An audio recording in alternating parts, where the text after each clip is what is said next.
Hospital, and to the point they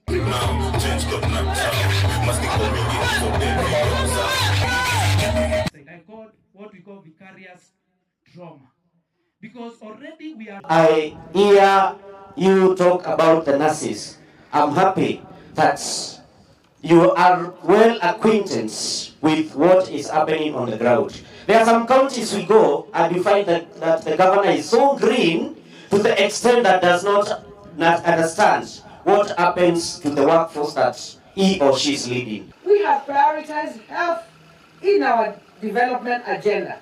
I am proud to report that my government has made notable strides in improving various healthcare programs ranging from infrastructure expansion to rolling out health information system to improve staffing and providing further training opportunities for healthcare workers.